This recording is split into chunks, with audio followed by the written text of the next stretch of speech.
Hey guys, this is Mac with Apollo Scooters and we're filming live from China. We're here today to supervise the last final production units of our brand new Apollo product line. So I'm here with our fourth unit in our production line and we're super excited about this one. We've been working directly with the manufacturer to design, to produce, to import and distribute the scooter so that we can cut out all the middlemen and give you the best scooters at the best prices without the crazy markups other retailers are charging. So this specific unit is one I'm particularly excited about because it's the most powerful one. As you can see, it comes with two 1000 watt motors and that allows it to reach a speed of 60 to 65 kilometers per hour. And it also features two disc brakes. Those two disc brakes will be available for upgrades to hydraulic brakes. That way you can actually increase the braking distance even further and make sure that you're riding even more safely. Of course, this beautiful unit comes with two suspensions, one on the front, one on the rear. So I'll give you a taste of how comfortable this is.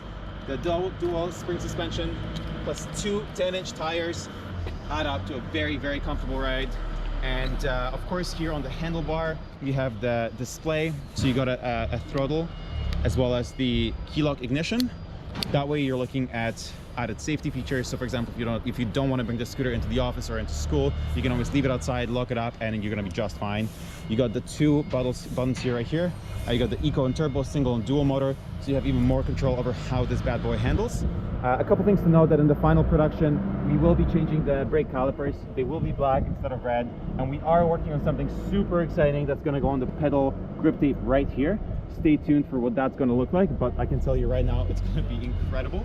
So let's take this guy for a spin and see how it handles.